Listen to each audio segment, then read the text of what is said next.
मी सुरुवातीला सांगतोय की मी एकटा बोलणार नाही, हे लक्षात घ्या. मी आपल्या सगळ्यांना बोलायला लावणार आहे. माझ्यासमोर आपल्याला सुद्धा बोलायचं आहे. कोणीही जागा असल्याचं सोंग करू नका. डुलकी आली की मला समजेल, मी त्यांना बरोबर आवाज देईल. बरोबर आहे. आता सगळ्यांनी मिळून आपण बघता की एकटा प्रार्थना म्हणणार नाही. मला यात काही येत नाही, मी चुकतो, विसरतो, म्हणून सगळ्यांनी प्रार्थना म्हणू लागायची आहे. वक्रतुंड महाकाय निर्विघ्नं कुरु मे देव सर्वकार्येषु सर्वदा. गुरुर्ब्रह्मा गुरुर्विष्णू गुरुर्देवो महेश्वरा. गुरुः साक्षात् परब्रह्म तस्मै श्री गुरवे नमः. शंकरं शंकराचार्यं केशवं बादरायणं सूत्रभाष्यकृतो वन्दे भगवन्तो पुनः पुनः. अलंकापुरी पुण्यभूमी पवित्र जिथे नांदतो ज्ञान राजा सुपात्र. तया आठवीता महापुण्यराशी नमस्कार. ज्ञानेश्वराशी जया भंग नाही अशा त्या अभंगा. रचोनी सदा गायिले पांडुरंगा. जयाची लीला या त्रिलोकी अगाधू.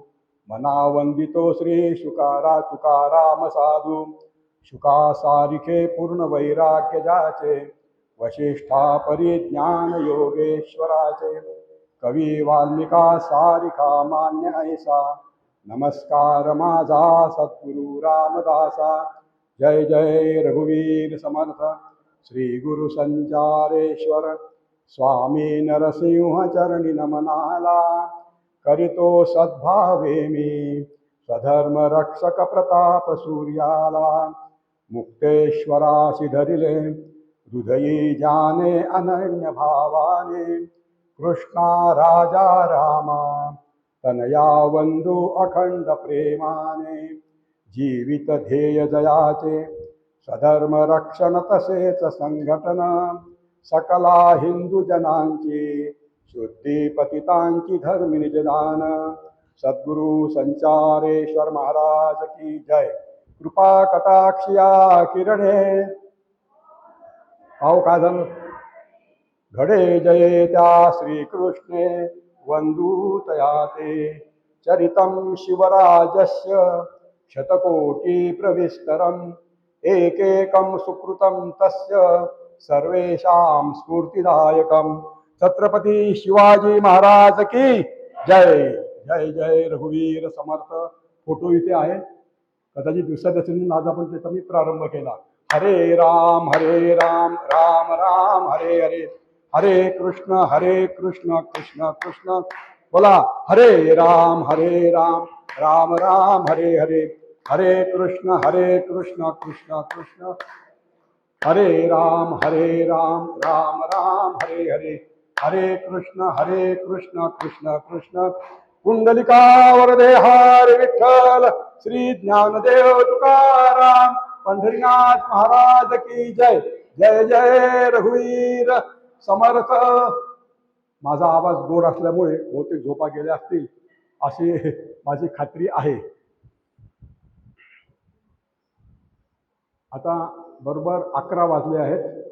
12 वाजता हे जे आयोजक आहेत तिथे बोलतायत, त्यांच्या पत्नी नंतर बोलणार आहेत. त्यांनी मला धमकी दिलेली आहे, बरोबर 10 मिनिटं आधी संपलं पाहिजे, त्या 12ला उभं राहायला पाहिजे. आता माझा इलाज नाही, तर असो, मी कदाचित अजून लवकर संपवेल. ठीक आहे. काय मला असं सांगायचं आहे, बऱ्याच कालावधीनंतर इथे मला बोलायचा योग प्राप्त झाला. त्यामुळे डॉक्टर काकांच्या चरणी आज ही प्रवचन सेवा अर्पण करताना मला अतिशय आनंद होत आहे. त्यामुळे परमादरणीय सद्गुरू डॉक्टर काका, परमादरणीय मंदाताई या दोघांनाही साष्टांग वंदन करतो. ज्यांच्यामुळे आज हा योग आला इतक्या वर्षांनी, त्या आमच्या सहकारी आदरणीय मंदाताई, नाही काय मंदाताई सारख्याच आहेत, काही नवीन नाही, मंदाताई सारख्या आदरणीय माधुरीताई जोशी यांना मी वंदन करतो आणि त्यांचं अभिवादन करून त्यांचे आभार सुद्धा मानतो. त्यांना आवडणार नाही, पण माझं कर्तव्य मला पूर्ण करणं भाग आहे की त्यांच्या बोलण्यामुळे मी इथे येऊ शकलो. आणि आता स्पष्ट वाचतो असं बोलत नाही, नाही तर पंचायत होईल, तो शब्द नेमका राहून जाईल. आणि आता माझ्या समोर बसलेल्या श्रीमद भगवद्गीतेच्या अभ्यासक असलेल्या, बरोबर आहे ना, काही चूक नाही ना, अभ्यासक असलेल्या विद्वान व पुढचा शब्द सहनशील बंधू भगिनींना माझं वंदन आणि नमस्कार करतो आणि माझ्या या विषयाकडे वळतो. त्याच्या अगोदर मला सांगायचं आहे की माझ्या अगोदर सप्तर्षी बोललेले आहेत. माझ्या अगोदर 7 जणांची प्रवचनं झालेली आहेत. आदरणीय माधुरी वहिनी, आदरणीय कौलावकर काका, त्यांचं नाव कोलावरकर आहे पण फार लवकर बोलले ते आपल्याला कळलं असेलच. आदरणीय माधुरीताई दातार, आदरणीय आरतीताई पाटील, आदरणीय उर्मलाताई आपटे, आदरणीय तेजस्विनीताई कुलकर्णी आणि सौ जयश्रीताई मुंडे, इतक्या सगळ्यांनी अतिशय सुंदर अशी प्रवचनं दिलेली आहेत. आणि थोडं मागे काय चालेल ना, एकदम माझ्या तोंडापाशीच येते ती दिलेली आहेत. आता मी तुम्हाला म्हटलेलं आहे की आपण गेले काही दिवस, म्हणजे कालपासूनच, पण मला असं वाटतं काही दिवस झाले, त्रिगुण सत्व रज तम त्रिगुण सत्व, अरे बापरे, मी तर रात्री झोपेत तेच पाहत होतो, त्रिगुण त्रिगुण त्रिगुण असं काही होत होतं की झोप लागते की नाही आपल्याला कळत नाही. आज अगदी शेवटच्या व्याख्यानापर्यंत त्रिगुण काही संपला नाही. पण मी प्रारंभच असा आज करतो आहे की ज्या त्रिगुणी माणसाने, त्रिगुणी नाहीच द्विगुणी, सगुण तर निघूनच गेला, लक्षात घ्या. महत्वाची गोष्ट सांगतोय, आतापर्यंत तुम्ही त्या विषयावर बोललो नाही, तो विषय कोणी काढला नाही म्हणून सांगतोय. त्रिगुण नाही, 2 गुण ज्यांनी फक्त जवळ होते, कोणते? सद्गुण नाही. कोणता? रजोगुण. सांगा ना मला, मी तुम्हाला विचारणारच आहे. मोठ्याने सांगा ना, मगाशी तर मोठ्याने बोलल्या. रजोगुण आणि तमोगुण. काय? रजोगुण आणि तमोगुण ज्याच्याजवळ आहे त्याला सद्गुण नावाचा पत्ता नाही. ज्या माणसाने भगवद्गीतेचा पहिला श्लोक लिहिला तो आपण म्हणणार आहोत पहिल्यांदा. ज्या माणसाने, लक्षात घ्या, ज्याच्याजवळ सद्गुण नाही, बरोबर आहे का, सगुण नाही, त्याच्याजवळ काय काय आहे? रजोगुण आणि तमोगुण आहे. तो कोण आहे? धृतराष्ट्र आहे. तो धृतराष्ट्र आहे आणि त्याचा पहिला श्लोक कोणता आहे आणि तो किती महत्वाचा आहे तुम्हाला मी सांगतो, म्हणजे कळेल की ज्याच्याजवळ गुण नाही त्यांनी लिहिलेला सुद्धा आपल्या किती कामात पडू शकतो. आणि आपण म्हणूया, सगळ्यांनी म्हणू लागायचं आहे, सगळ्यांना पाठ आहे. धृतराष्ट्र उवाच, नाही माझ्या मागून नाही, माझ्यासोबत. धृतराष्ट्र उवाच धर्मक्षेत्रे समवेतायुत्सवा मामका पांडवाश्चैव किमकुर्वत संजय. तो असं म्हणतोय की या युद्धामध्ये, म्हणजे मला काय सांगायचं आहे की जो अत्यंत पापी आहे, अत्यंत पापी आहे, त्याच्या बोलण्यापासून गीतेचा प्रारंभ झाला आहे. मग व्यास महर्षी हे विचित्र आहेत का? कोणाकडनं काही लिहित आहेत का? पण माझं असं वाक्य आहे की या त्रिगुणा, हा जो आपण श्लोक आता आपण वाचला, धर्मक्षेत्रे कुरुक्षेत्रे, हा जर आम्हाला समजला तर पुढची गीता वाचायचं कारण नाही समजला तर पुढची गीता वाचून काही फायदा नाही. मग पुढची गीता वाचायचीच नाही का? वाचायचीच आहे, पण लक्षात घ्या किती महत्वपूर्ण आहे. एखादा कसाही मनुष्य चांगला बोलू शकतो की नाही हे लक्षात घ्या. याच्यात काय म्हटलेलं त्यांनी? धर्मक्षेत्रे कुरुक्षेत्रे समवेता युत्सवा मामका पांडवाश्चैव. तो काय विचारतोय? कोणाला विचारतोय? तो संजयाला विचारतोय. तो कोणाला विचारतोय? संजयाला विचारतोय की मला तिथे सांग काय झालंय, कोणामध्ये? इथे सगळी आहे. तुम्हाला माहिती आहे की नाही मला माहिती नाही, आमच्या खेडेगावात ज्ञानबाची मेघ असं म्हणतात. कोणती गोष्ट असेल काय म्हणतात? ज्ञानबाची मेघ. याच वाक्यात आहे. ते वाक्य असं आहे, धर्मक्षेत्रे कुरुक्षेत्रे समवेत मामका पांडवाश्चैव. कुठे हरला धनंजय? धनंजय नाही हो, धृतराष्ट्र कुठे हरला? मामका पांडवाश्चैव. त्याला मामका कोणाला म्हणावं हे समजलं नाही. मामका म्हणजे कोण? तो जेव्हा धृतराष्ट्र म्हणतो मामका म्हणजे कोण? कौरव. मामका म्हणजे कौरव, मामका म्हणजे कौरव, मामका म्हणजे माझे. आणि पुढे मामका पांडवाश्चैव, पंडूचे म्हणजे 5 पोरं कोण? पांडव. मामका पांडवाश्चैव या ठिकाणी तो हरला. मग पुढे तर हरणार होताच, आपण हरता उपयोगी नाही का? मामका म्हणजे कौरव. तो कौरवांना काय म्हणतो? माझे म्हणतो. तिथे भगवंत राहील का? तिथे भगवंत राहील का? हा लक्षात घ्या, हा त्रिगुणातीत झालेला नाही. तो शब्द मला वापरलाच पाहिजे, नाही तर म्हणाला तेवढं समजत नाही. बाकी पुन्हा पंचायत. तो त्रिगुणातीत झालेला नाही, द्विगुणातीत पण झालेला नाही. तो म्हणतोय म्हणून हरलेला आहे. तो काय म्हणतोय? मामका पांडवाश्चैव. हे मी म्हणतोय का? जे जे कृष्णाचे नाही आहेत, जे पांडवांचे नाही आहेत, त्यांना जो आपले म्हणतो त्याचं काय होईल? ज्ञानेश्वर महाराज काय म्हणतात? म्हणा पहिलाच अभंग, हरिपाठातला पहिला अभंग म्हणा, सुरू करा. सगळ्यांना माहित आहे, देवाची द्वारी उभा क्षण भरी, काय बा, हा तेने मुक्तीचारी साधिल्या, हरिमुखे म्हणा, हरिमुखे म्हणा. पुण्याची गणना कोण करी? कृष्णा भाऊ, पुण्याची गणना कोण करी? पुढे मला माहित नाही. असोनी संसारी जीवे जीव करी, ज्ञानदेव म्हणे, म्हणा ज्ञानदेव म्हणे, व्यासांची पुढे द्वारकेचे राणे, द्वारकेचे राणे. अरे कौरवा घरी आहे ना ते, नाही का? पांडवा घरीच आहे का? बरोबर आहे. द्वारकेचे राणे कुठे आहेत? पांडवा घरी आहे. आणि पांडवा घरी द्वारकेचे राणे आहेत, त्या मूर्खाला माहित नाही. कोण? धृतराष्ट्र. त्याला माहिती नाही. तो म्हणतोय, म्हणून तो म्हणतोय मामका हा कोण आहे? मामका म्हणजे पांडव आहे. वास्तविक आमच्या खेडेगावात, तुम्ही पण खेडेगावातले आहेत ना कृष्णा भाऊ, आपल्या खेडेगावामध्ये जे वडिलांचा मोठा भाऊ आहे त्याला काय म्हणतात? मोठा बाप. तुमच्याकडे म्हणतात की नाही माहित नाही. काका, आपण काका तर म्हणतोच, पण तो अधिक आदर आहे की आमचे मोठे काका जे आहेत तो आमचा मोठा बाप आहे. म्हणजे पण याचा धृतराष्ट्राचा म्हणजे कौरवांचा मोठा बाप कोण होता? पांडवांचा मोठा बाप कोण आहे? हा आहे. पण तरी पण ते त्याच्यासोबत चांगले वागले, चांगले वागले. परंतु या ठिकाणी प्रश्न असा आला की तो कौरवांना आपलं म्हणतो, आणि म्हणून हा सगळा जो व्यवहार झालेला आहे लक्षात घ्या. म्हणून जे दुर्गुणी माणसं आहेत, जे आता पण बाईंनी पण सांगितलं, सगळ्यांनी पण सांगितलं की जे विचित्र माणसं आहेत, ज्यांना नियम माहीत नाही, ज्यांना कायदा माहीत नाही, ज्यांना धर्म माहीत नाही, त्यांच्याशी जास्त बोलू नका. आता आपण आपल्या विषयाकडे वळण्याचा प्रयत्न करू. अर्थात माझा विषय मी सोडणारच नाही आहे. तो विषय असा आहे की या ह्याच्यात 14व्या अध्यायामध्ये, उच्चार तर करावाच लागेल वहिनी मला, गुणत्रय विभाग या विषयावर बोलायचं आहे. पण या विषयावर बोलताना जसं मला धृतराष्ट्राची आठवण झाली, तशी मला 3 गोष्टींची फार महत्त्वाची आठवण झाली. तेवढी मी तुम्हाला सांगतो. सर्वप्रथम मला माऊलीच्या हरिपाठातील 3रा अध्याय 3रा श्लोक मला म्हणावासा वाटला. तो माझ्यासोबत म्हणू लागा. त्रिगुण असार निर्गुण हे सार, सारा सार विचार हरिपाठ. काय म्हणते माऊली? त्रिगुण असार, निर्गुण हे सार, सारा सार विचार हरिपाठ. त्रिगुण हे आसार आहेत. कोणते त्रिगुण आसार आहेत? सत्वगुण सुद्धा. त्रिगुण नुसतं जर रज आणि तम नाही, हे 3 गुण आसार आहेत. मग सार काय आहे?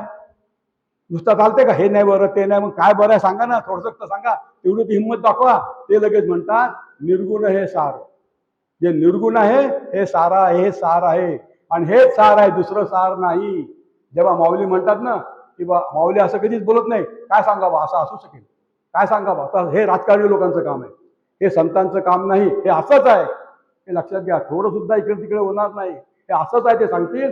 आमचे महाराज सुद्धा अरे बापरे इतकी बोलायला लागले की बस जसं काही अगदी बिलकुल त्या पद्धतीने महाराज बोलायचे. त्रिगुण आसार, निर्गुण हे सार, सारा सार विचार हरिपाठ.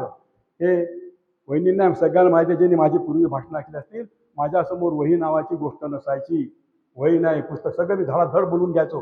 पण कालपासून मी पाहतोय प्रत्येकाजवळ वही आहे. मग मी जर वही नाही ठेवली तर तुम्ही लोक काय म्हणाल? याच्यावर लगाजवळ वहीच नाही, म्हणून मी वही ठेवली आहे बरं का, मला गरज नाही ठेवली. आता तो उगीच तुम्ही म्हणाल याच्यावर वही पण नाही का, काय कामाचा असो. पहिल्या चरणात ज्ञानेश्वर महाराज सांगतात की सत्व आणि रज तमय आणि काय काय ते म्हणावंच लागते, इलाज नाही त्याला. या 3 गुणांनी बनलेले जगत आसार असून केवळ आणि केवळ निर्गुण परमात्मा हाच एकमेव सत्य आहे आणि सार आहे. बरोबर आहे. इतकं स्पष्ट जर सांगितलेलं आहे म्हणजे आपण लक्षात घ्या. मी विषय सोडत नाही आहे, पण मला जे जे आठवलं ते मी सांगणार आहे. अजून एक मला गोष्ट आठवली. संत एकनाथ महाराज, नाव तर ऐकलेलं असेलच ना. संत एकनाथ महाराजांनी केलेली भगवान दत्तात्रयाची अप्रतिम आरती. त्यातलं पहिलं कडवं आपण सगळेजण म्हणूया. मी प्रारंभ करतो, आपण सगळ्यांनी म्हणून म्हणायचंय माझ्या मागे नाही. त्रिगुणात्मक त्रयमूर्ती दत्त हा जाणा, नेती नेती शब्द नये अनुमाना, सुरवर मृजन योगे समाधीने ध्याना. जय देव जय देव. स्वामी अवधूता आरती ओवाळीता हरली भवचिंता. जय देव जय देव. नंतर वहिनींचं व्याख्यान असल्यामुळे तू खूप छान म्हणताय भाऊ, खूपच सुंदर म्हणताय. माझं लक्ष आहे तुमच्याकडे. असो, त्यावेळेस एक भाऊ तुम्ही कसं म्हणता ते. तर ओवाळी त्यांचं काय म्हणणं आहे, त्रिगुणात्मक त्रयमूर्ती दत्त हा जाणा. दत्त किती मूर्तीचा आहे? त्रयमूर्तीचा आहे. कोणत्या कोणत्या मूर्ती आहेत? ब्रह्मदेव, शंकर आणि भगवान विष्णू हा त्रिमूर्तीचा अवतार आहे. हे त्रिमूर्ती कशा आहेत, काय आहेत हे आपण सांगण्यापेक्षा हे स्वतः तुकाराम महाराज काय सांगतात की हे कोणता अभंग आहे होतो ज्यात तिघांचं वर्णन आलेलं आहे. त्यात ते म्हणतात, तीन शिरे सहा हात तया माझा दंडवत. वाशी येणं का चांगलं होईल ना. तीन शिरे सहा हात तया माझा दंडवत. तीन शिरे आहेत. किती शिरे आहेत त्याला? शिर म्हणजे डोकं. ती आपला एकच आहे पण ते बरोबर काम करत नाही. पण ते तीन शिरे सहा हात म्हणजे तीन शिरे आहेत, सहा हात आहे. महिला शरीर किती पाहिजे होते हो? तेवढे देवाला समजलं नाही का? एकच आपल्याला दोन हात आहेत, एकच शिर आहे, तर आपल्याला एक शरीर आहे. मग एवढं मोठं असताना त्याला किती शरीर पाहिजे होते? दोन तीन तर पाहिजेच होते. पण असं झालेलं नाही आहे. कारण त्यांना असं सांगायचं आहे, ब्रह्मा विष्णू महेश हे तीन नावं असले तरी ती एकच मूर्ती आहे. तिघांचं कार्य कोणतं कोणतं आहे? सगळ्यात पहिला कोण आहे? ब्रह्मदेव आहे. त्याचं काय काम आहे? सृष्टी निर्माण करणे. म्हणजे त्याच्याकडे कोणता गुण आहे? तमोगुण. बरोबर आहे का? नाही हो, तमोगुण कसं काय सृष्टी निर्माण करेल? रजोगुण आहे त्याच्यामध्ये. सगळेजण म्हणत आहे बरं, मी जागे आहे की नाही पाहतो आणि तुम्ही पण पाहतो मी झोपलाय की कसा आहे. रजोगुण त्याच्याकडे कोणता आहे? रजोगुण आहे. म्हणजे तो रजोगुणाचा राजा आहे, हे लक्षात घ्या. रजोगुणाचा गुलाम नाही, तो रजोगुणाचा राजा आहे. नंतर दुसरा कोण आला? विष्णू भगवान. त्याचं काय काम आहे? ज्याने ही सृष्टी निर्माण केली. कोणी निर्माण केली? ब्रह्मदेवाने. त्या सृष्टीचं रक्षण करणे हे कोणाचं काम आहे? बोला बोला. भगवान विष्णूंचं काम आहे. भगवान विष्णूंचं काम आहे. ते काय आहे? ते कशाचे आहेत? त्यांच्याकडे काय आहे? सत्वगुण आहे. म्हणून ते सांभाळू शकताय सगळ्या जगाला. सत्वगुण आहे म्हणजे ते सत्वगुणाचे राजे आहेत. ते सत्वगुणाचे राजे आहेत. आणि तिसरा कोण आहे? शंकर भगवान. त्याला कसं भगवान म्हणा मला कळतच नाही. तो मारतो ना आपल्याला. शंकराचं काय काम आहे? वरती घेऊन जा. तरी तो वंदनीय काय आहे? त्याचं कामच ते आहे ना. त्यांनी जे जग निर्माण केलेलं आहे त्याचा लय करणे हे शंकराचं काम आहे. तो कशाचा राजा आहे? तो तमोगुणाचा राजा आहे. कशाचा राजा आहे तो तमोगुणाचा राजा आहे. म्हणजे सत्व रज तम या तीन गुणांचे ते राजे आहेत. कोण आहे? शंकर आहे. आता जर शंकर नसता, दोनच आहेत समजा, दोनच आहेत, हे जग तसंच चालू आहे. मग कसं होईल आपलं? माझ्या घरात मी आहे, माझे वडील आहे, वडिलांचे वडील आहे, वडिलांचे, हे सुरूच राहील तर मग माझा वाढदिवस कोण करत? असं जमत नाही. म्हणून लक्षात घ्या की जाणार आहे म्हणून येणाऱ्याचं कौतुक आहे. जाणार आहे म्हणून येण्याचं कौतुक आहे. बरोबर आहे की नाही? नाहीतर आपल्याला वाटते मी गेलो की काय होईल. सांगितलं आपल्याला आपल्या एका कवीने, जन परबळ म्हणतील हाय हाय आणि मी जाता राहील कार्य काय. अरे तू कोणता आला रे गोमाजी घरी पितळी दरवाजा. तू गेला तर 5 दिवस लोक रडतील. पुढे काही होणार नाही. म्हणून शंकराचं कार्य खूप मोठं आहे. म्हणून हे जे आहे हे त्रिगुण जे आहेत. आता आपल्याला काय व्हायचं आहे? मी तुम्हाला काय सांगितलं? हे त्रिगुणांचे राजे आहेत. कोण? ब्रह्मा विष्णू महेश त्रिगुणांचे राजे आहे. आपण त्यांचे शिष्य आहोत की गुलाम आहोत? कोणाचे? त्या संतांच्या गुरूंचे. तिघांचे कोण आहे? आपण शिष्य आहे. मग आपण कसे पाहिजे? त्रिगुणांचे राजे पाहिजे की गुलाम पाहिजे? बोला बोला गुलाम, सांगा सांगा सांगा, हरकत नाही, सांगा. हा, तुम्ही सगळेजण लक्षात ठेवा, माझ्या लक्षात राहत नाही म्हणून तुम्हाला विचारतो. आणि तुम्ही चुकीचं सांगितलं तर मला चुकीचं बोल नाही, त्याला काही इलाज नाही. बरं का प्रसन्न, हसू नको, तिथून बरोबर बोल. माझं लक्ष आहे तुझ्याकडे पण, मस्त तिथून हसतोय, बोलत नाही पण. तर हे लक्षात घ्या, आम्हाला त्रिगुणांचं काय व्हायचंय? राजे व्हायचंय. काय व्हायचंय? राजे. गुलाम राहायचं नाही, लक्षात घ्या, गुलाम राहायचं नाही. मी सांगतो तुम्हाला, जे सगळी गीता वगैरे आहे की नाही, आपल्याला कठीण का बरं वाटते सांगू का तुम्हाला?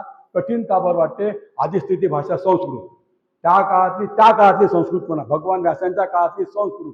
आणि म्हणजे आणि आपली जी वाचून घ्यायची आणि समजून घ्यायची जी आपली तपस्या आहे ती फारच मोठी असल्यामुळे लवकर समजतच नाही. त्याला आता काय तपस्याच तशी आहे. म्हणून ती जेव्हा आपण घ्या, आपण बारकाईने पाहिलं ना, मागे कालचा विषय झाला वहिनी आपला, की जे आम्ही याच्यावरून बोललो, फोन मोबाईलवरून बोललो आपण सगळेजण. कोणता होतो विषय? हा, तुम्ही सांगा. पुरुषोत्तम. पुरुषोत्तम. मी नंतर एक दोन ठिकाणी मला पुन्हा लागलं, मी त्यात कठीण काय, उत्तम शब्द तुम्हाला आवडत नाही का? उत्तम आवडतं की नाही? घर कसं पाहिजे आपल्याला? होपलेस, उत्तमच पाहिजे. घर उत्तमच पाहिजे. पत्नीला नवरा, पतीला बायको कशी पाहिजे? उत्तमच पाहिजे. सगळ्या मला पुस्तकं कसे पाहिजे? उत्तमच पाहिजे. असं जर आहे, जर पुरुष उत्तम झाला तर आपलं काय बिघडलं? पुरुषोत्तमच पाहिजे, इतकं सुंदर. मग त्या अरोगड आपलं जवळच आहे, हे तर आपल्या जवळच आहे. तशात या हे सगळे त्रिगुण आपल्या जवळचे आहेत, आपल्याला आवश्यक आहेत. हे तुम्ही लक्षात घेऊन पुढे आपण जाऊया. तर मला हे सांगा की असं आपण पाहिलं की आम्हाला काय व्हायचंय? आम्हाला हेच तर मला या व्याख्यानात सांगायचं तुम्हाला, की आपल्याला काय व्हायचंय? आपल्याला राजे व्हायचंय. आपल्याला राजे व्हायचंय तर आपल्याला जवळजवळ सगळ्या गोष्टींची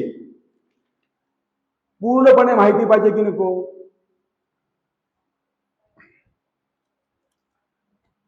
दोन गोष्टी मी तुम्हाला सांगितलं होतं. मी तुम्हाला 3 गोष्टी सांगितणार आहे.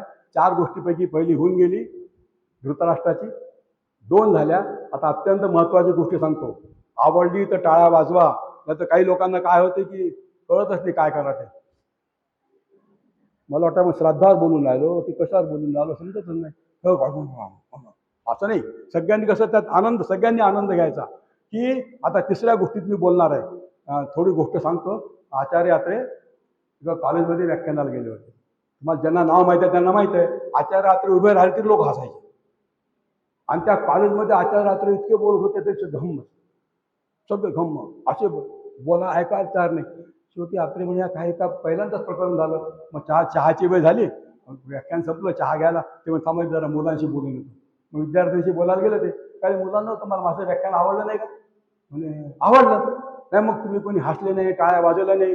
आमचे सर म्हणाले म्हणे की फार मोठा मनुष्य आलेला आहे, हसायचं नाही बरं. त्यामुळे आम्ही हसलो नाही, तसेच बसलो. माझं असं म्हणणं नाही, मी माझा जो सांगणार आहे तो जर तुम्हाला आवडला तर टाळ्या वाजवा, बरोबर आहे की नाही? आवडला तर बिलकुल टाळ्या वाजवा. एक गोष्ट तुम्हाला मला सांगायची आहे की परमेश्वराच्या कृपेने म्हणजेच भगवंताच्या कृपेने तुम्हाला आणि आम्हाला गुणातीताला पाहायला, गुणातीताला समजायला इकडे तिकडे कुठेही जाण्याची गरज नाही. मोठे मोठे ग्रंथ वाचायची गरज नाही, कारण गुणातीत झालेला गुरु आपल्या इथे बसलेला आहे. आदरणीय पूजनीय काका हे गुणातीत झालेले आहेत. हे मी कसे कसे सांगतोय तुम्हाला. गुणातीत झालेले आहेत म्हणजे काय? माझे सद्गुरू आहे म्हणून गुणातीत म्हणतो असेच नाही आहे.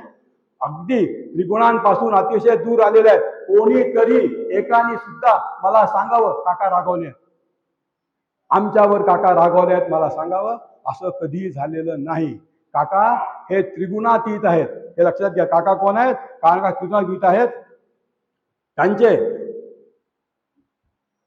ते त्रिगुणांचे स्वामी झालेले आहेत, महाराज झालेले आहेत. आणि त्यांच्या कोणत्याही याच्यामध्ये तुम्हाला माहिती आहे की नाही मला माहित नाही.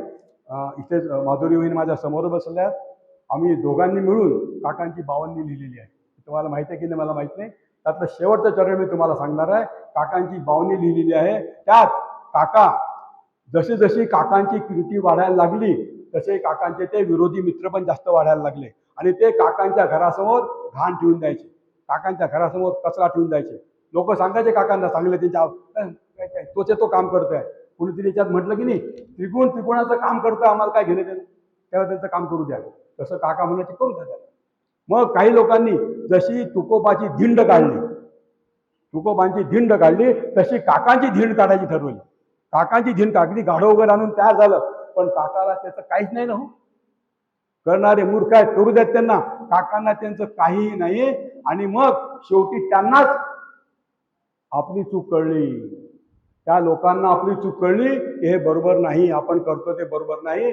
म्हणून त्यांनी काकांचा सत्कार करायचा प्रारंभ केला. आम्हाला काकांचा सत्कार करायचा आहे, लगेच आणले आमुनले आणि मोठा रथ केला. मी सांगू का, त्याचीही काकांना किंमत नाही.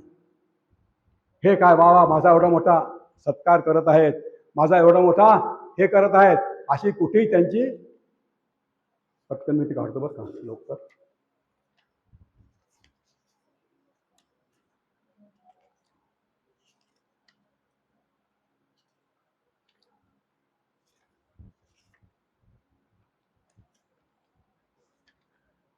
खामगावचे सुप्रसिद्ध डॉक्टर आहेत, त्यांनी महाराजांची काकांची बावणी पूर्ण छापून घेतलेली आहे. त्यातलं फक्त शेवटच्या कागदात तुम्हाला सांगतो की कशी असते गोष्ट, की धिंड काढायची ठरवली काकांची तऱ्हेनं, आणि नंतर मग काकांचा सत्कार करायचा ठरवलं, त्यांना हार घालण्याचं ठरवलं. हार तर घातले, पण काका रथात बसले की नाही मला माहित नाही, बसले असले तरी त्यांना त्याची काय किंमत, त्या रथाला किंमत. एवढा मोठा मनुष्य माझ्याजवळ बसलेला आहे. ते सांगतात की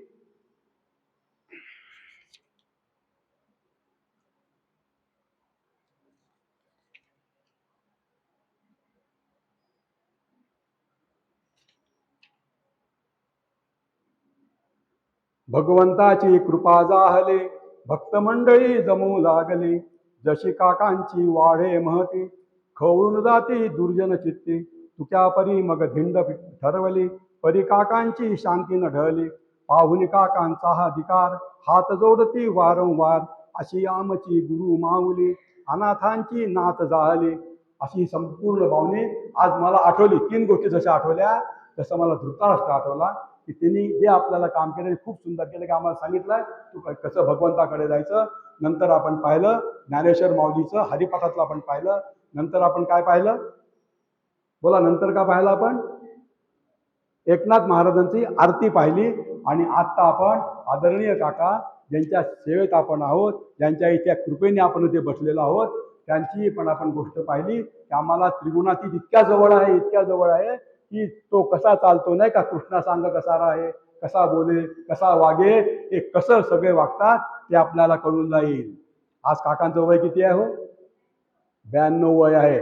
आपल्या घरामध्ये 98 किंवा 80 वयाचं म्हातारपण आलं की किती त्रास होतो लोकांना त्यांचा, किती ते त्रास देतात. अरे आम्ही काल परवा काकांना भेटायला गेलो, अक्षरशः हो ते आजारी आहेत, हलू शकत नाहीत, एवढंच फक्त, बाकी कोणतीही तक्रार नाही, जीवनाविषयी कशीच तक्रार नाही.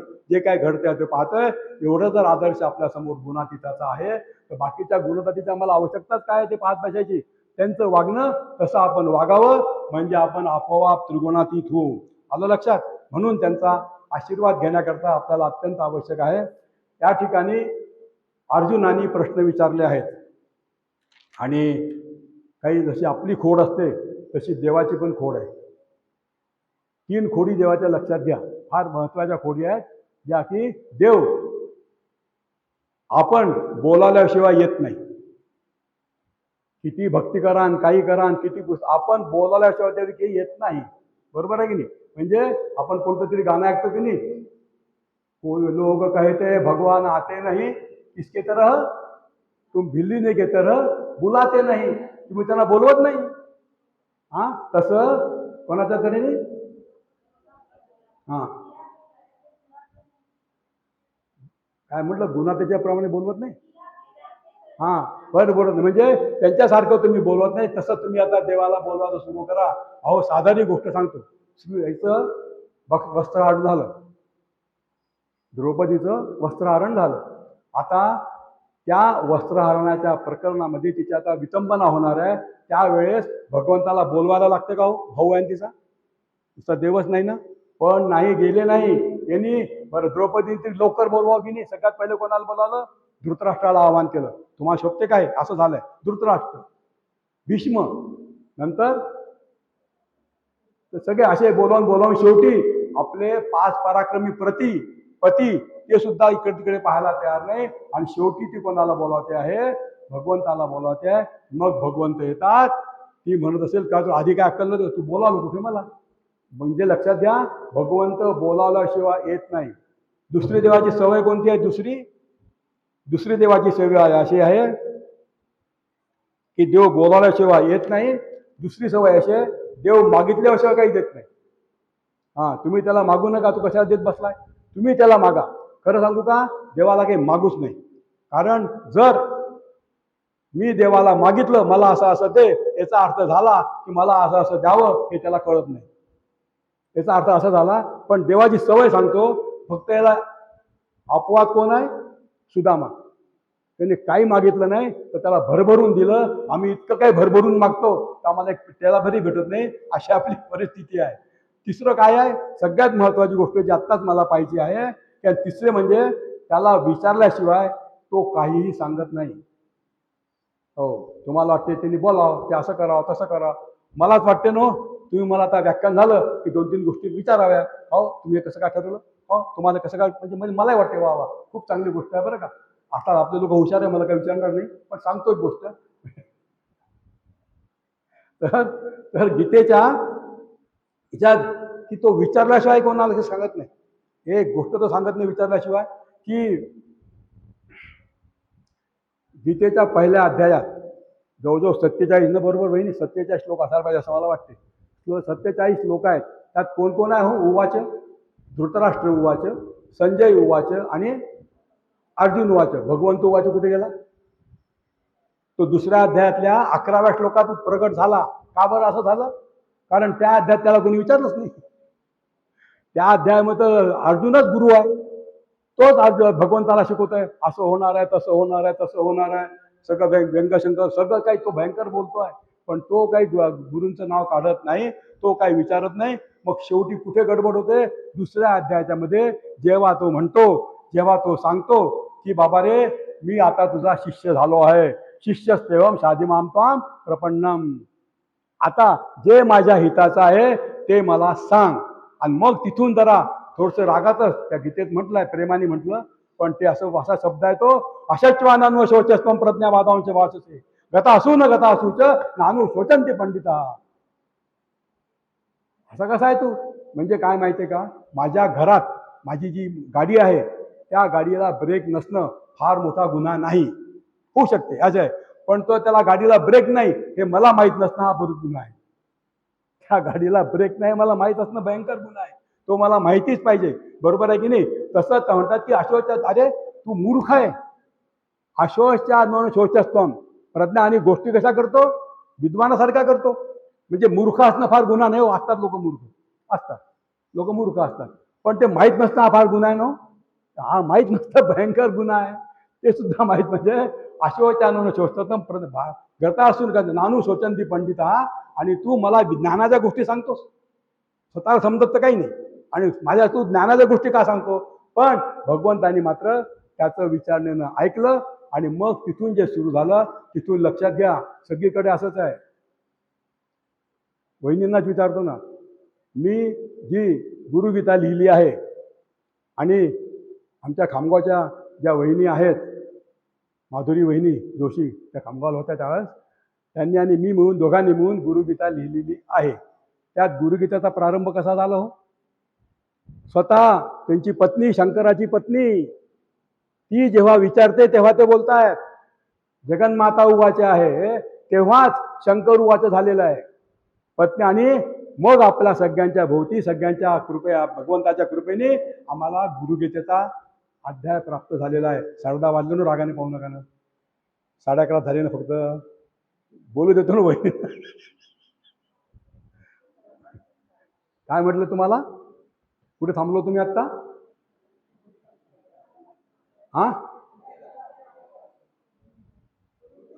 गुरुगीता म्हणजे तिने विचारलं म्हणजे भगवती उवाच, तेव्हाच शंकर उवाच. बंधूंनो, थोडासा ह्याचा काहीतरी उपयोग करा, थोडा त्याचा घ्या, की जोपर्यंत पत्नी उवाच होत नाही तोपर्यंत पती उवाच पाहिजे नाही. हे लक्षात घ्या.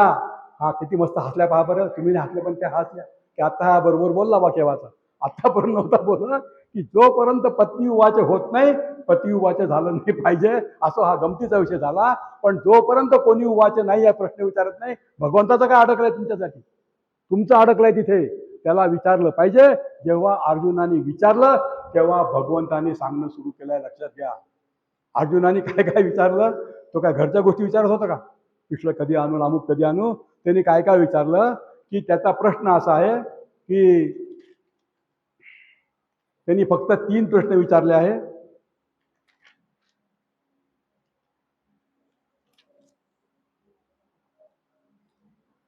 त्याचा पहिला प्रश्न आहे, गुणातीत पुरुषाची लक्षणं कोणती असतात?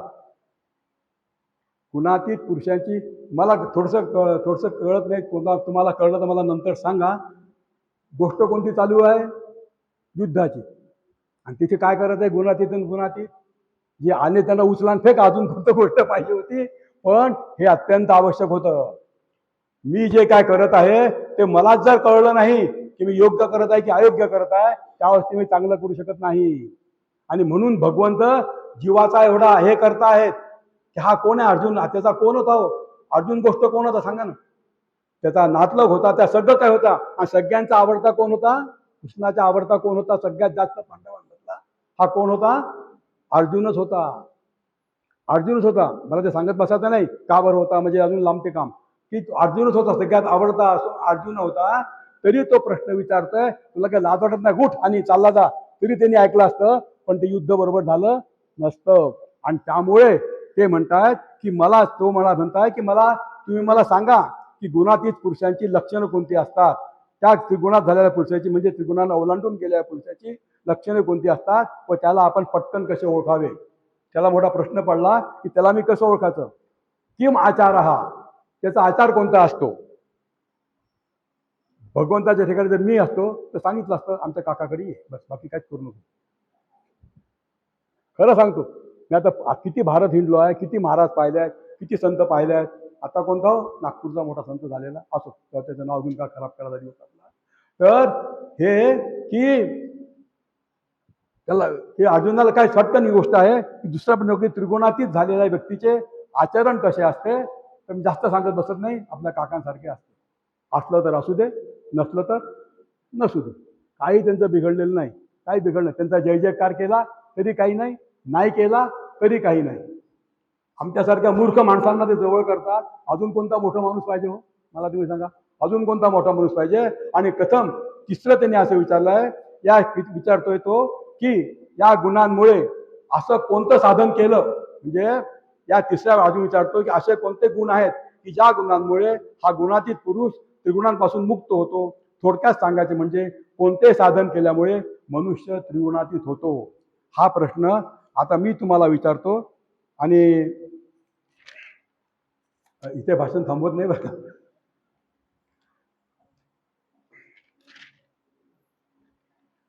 आतापर्यंत आपण देवाचे गुण पाहिले, आणि आता मी जवळजवळ टाळत आलो होतो की त्रिगुणाचे आपण बोलायचंच नाही, काहीच बोलायचं नाही. कारण रात्रभर मी ते स्वप्नच पाहत होतो, हा गुण तो गुण त्रिगुण असं सगळं स्वप्न पाहत होतो. पण जमलं काम, आणि मला लिखाणाला यांनी फार मदत केली काल रात्री प्रसन्नाने. त्याच्याच खोलीत काल मी झोपलो होतो. काल त्यांनी प्रचंड मदत केली. तो हसतोय, पण खरं सांगतो तुम्हाला की मला लिहायला पाहिजे होतं, पण इतकी झोप होती, इतकी झोप होती. मी त्याला म्हणलं, श्रीकांत आपलं प्रसन्न, तू माझ्याऐवजी झोपतो का गड्या? म्हणजे मला बरोबर काम करता येईल. तो म्हणे हो, तो झोपला त्यामुळे मी जागलो आणि लिहित बसलो, बाकी काही नाही. तर उत्तर देताना भगवंत म्हणतायत, भगवान उवाच प्रकाशमच प्रवृत्तींच मोहमेव च पांडव न द्वेष्टी संप्रवृत्ताने न निवृत्तानी कांक्षती, न निवृत्तानी कांक्षती. या सगळ्या गोष्टीत फार मोठं मला दूर पडायचं नाही आहे की या श्लोकातला पहिला शब्द कोणता आहे? प्रकाश. प्रकाश म्हणजे काय हो?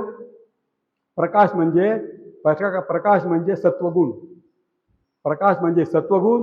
प्रवृत्ती म्हणजे दुसरा शब्द आहे प्रवृत्ती. प्रवृत्ती म्हणजे रजोगुण. आणि तिसरा शब्द आहे मोह. मोह म्हणजे तमोगुण. या 3 गोष्टींबद्दल जरी आपण किती जरी पाहिलं, सत्व, रज आणि तम हे उत्तम प्रकारे झालेले असले तरी आमचं भांडण कोणाशी आहे जास्त, म्हणजे कोणाशी जास्त असायला पाहिजे ते रजोगुण आणि तमोगुणाशी असायला पाहिजे. सत्वगुणाशी भांडण करायचं नाही आहे. आपल्याला भांडण कोणाशी आहे, तमोगुणाशी करायचं आहे. सगळ्यात मोठा आपण तमोगुणाचंच पाहू. आणि काल वास्तविक मी वहिनींच्या भाषणानंतर जे त्यांनी वाक्य उच्चारलं त्यावरच मी बोलणार होतो. तोच आता आपण इथे प्रारंभ करू. तमोगुणावर वहिनींनी असं बोललं होतं, त्या सगळं जग तमोगुणावर अधीन झालाय, समजा ना. तमोगुण सगळीकडे तमोगुण झालेला आहे. म्हणजे सगळं आपलं जे आहे, देश आपला जे काय असेल ते संपूर्णपणे तमोगुणावरती झालेलं आहे. आता मला एक गोष्ट आठवते, तेवढी मी सांगतो. एका गावाच्या शाळेमध्ये एक अचानक इन्स्पेक्टर आला, अचानक आला. आणि तो फार कडक होता अशी त्याची ख्याती होती. पण तो सगळ्या वर्गांना असं एकत्र करून नाही बोलायचा. एकाच वर्गात जायचा, फक्त एकाच वर्गात जायचा. तसा तो एका वर्गात गेला आणि तो म्हणाला, मी ते 3 गणितं लिहित आहे. किती गणितं लिहित आहे? 3 गणितं लिहित आहेत. पहिल्या क्रमांकाच्या 3 विद्यार्थ्यांनी क्रमांकाने यायचं आणि गणितं सोडवायचे. 3 गणितं सगळ्या ते शिक्षकांनी पाहिले. हो, एवढं कठीण गणिताचं कोणी सोडवावं? तर त्याचा पहिला नंबरचा विद्यार्थी उठला. तो तिथे गेला, हातात खडू घेतला, त्याने भराभर ते गणित सोडवलं. हो, वा, शाबास, किती हुशार आहे रे तू, फारच शाबास. आणि त्याला शाबासकी दिली. तर तो बसला खाली जाऊन दुसऱ्या नंबरचा. आता तो दुसऱ्याच नंबरचा. तो हळूहळू उठला, गेला, पाहतोय सोडू का, सरांकडे पाहिलं. सर म्हणे सोडव. सरांकडे पाहिलं, इकडे पाहिलं, तिकडे पाहिलं. शेवटी तिने सोडवलं. दुसऱ्या नंबरचा असून सुद्धा त्यांनी, आता उशीर लागणार तर दुसऱ्या नंबरचा आहे, सोडवलं. एकदम छान सोडवलं. त्यांनी पण टाळ्या वाजवल्या, अरे वा, दुसरा नंबर पण चांगला आहे. तोही जाऊन बसला. तिसरा नंबरचा लवकर उठायला तयार नाही. तिसऱ्या नंबरचा, आता तिसराच नंबरचा काय, तो काय उठणार आहे?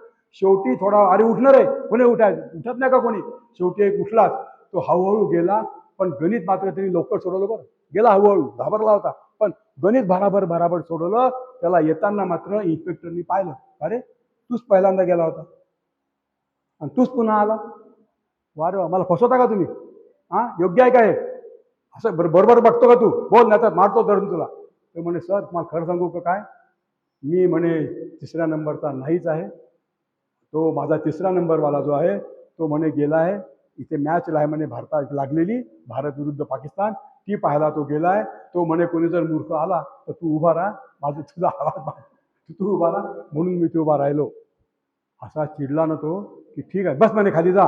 पण मग त्यांनी शिक्षकाला पकडलं, का हो सर, ठीक आहे, मी नाही ओळखलं त्याला, तुम्ही नाही ओळखलं, तुम्ही कसं त्याला पुढे येऊ दिलं?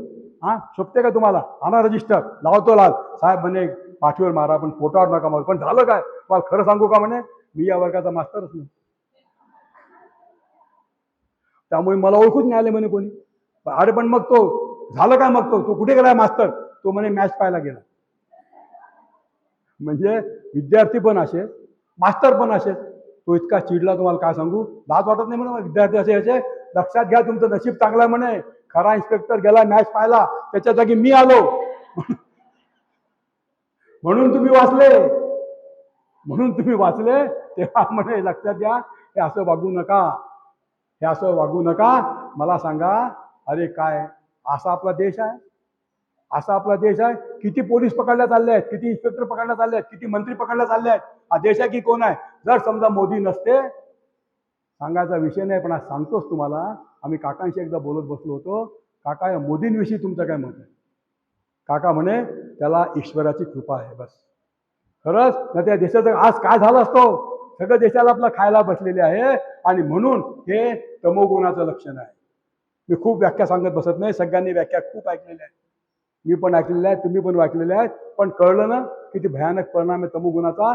काहीही होऊ शकतं. सगळं जग, सगळा भारत, आपल्या जगाशी काही घेणं देणं नाही. भारत हा सगळा तमोगुण, म्हणून हा तमोगुण आपल्याला पाहिजे नाही, नकोच आहे. हा तमोगुण नकोच आहे.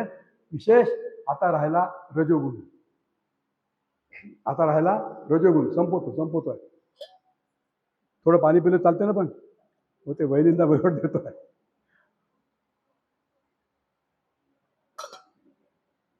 रजोगुण जो आहे तो तमोगुणासारखा खराब नाही, पण आपल्याला खराब करणार आहे. आपलं अस्तित्व सुद्धा कधी नष्ट करू इतकं तो खराब करणार, आपल्याला खराब करणार आहे.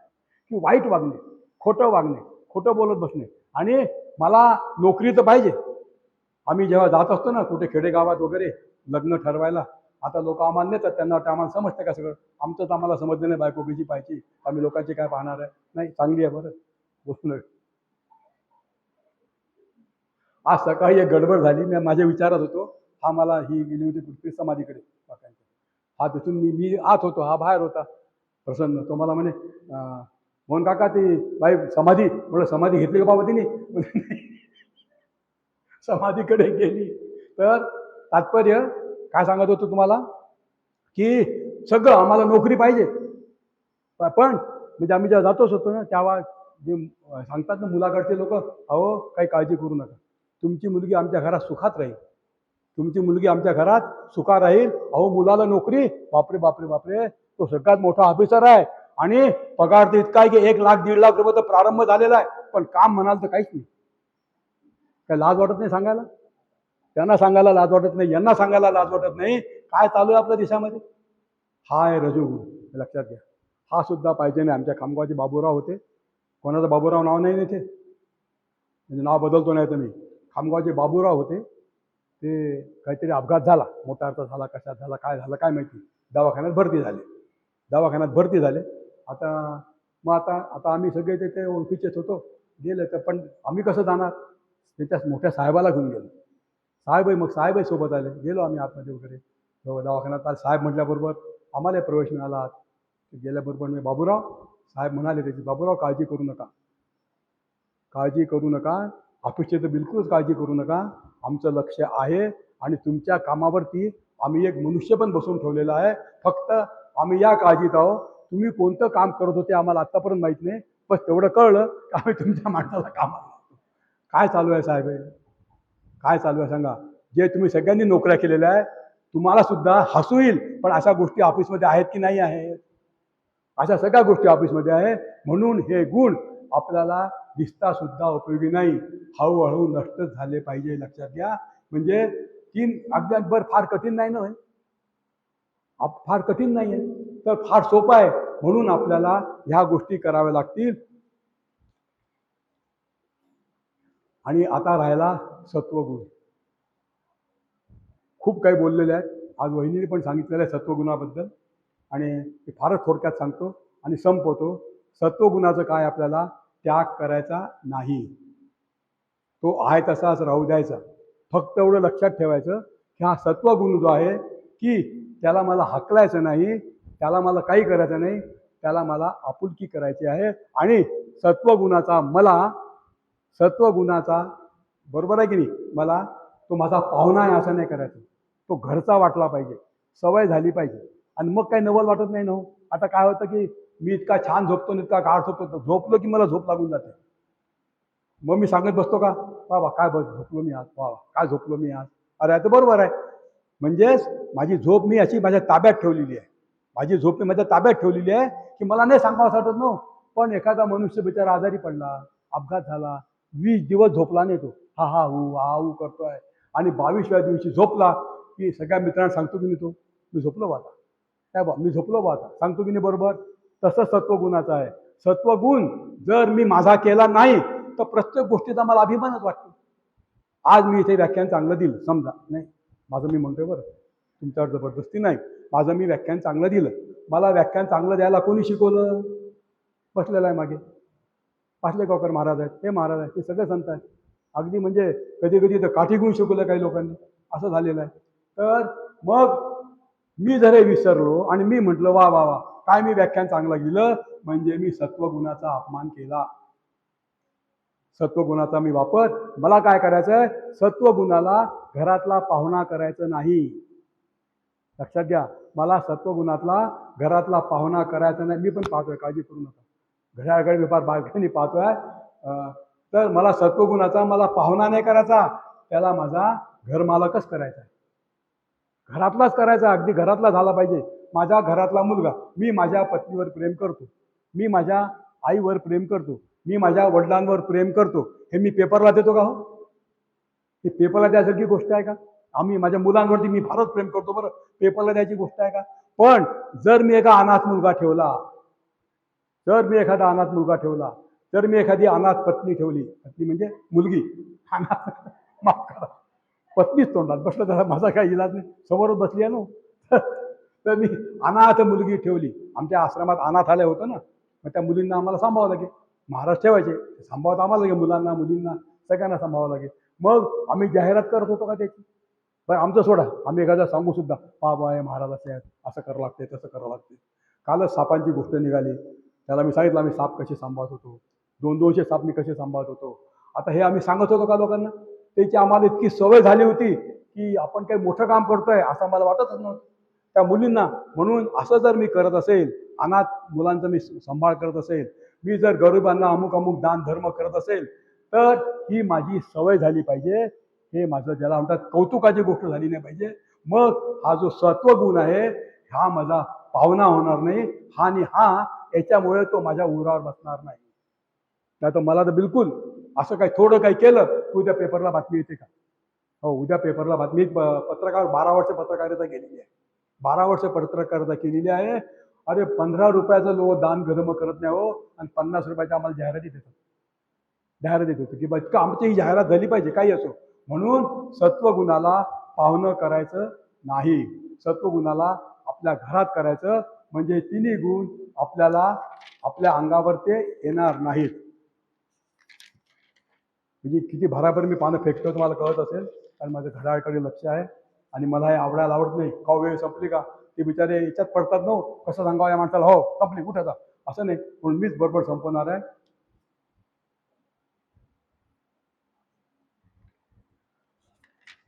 तर अशा रीतीने त्रिगुणांवरती आपण जवळजवळ इतके दिवस पाहिलेलं आहे. पुन्हा कधी संधी मिळाली तर आपण अवश्य येऊ.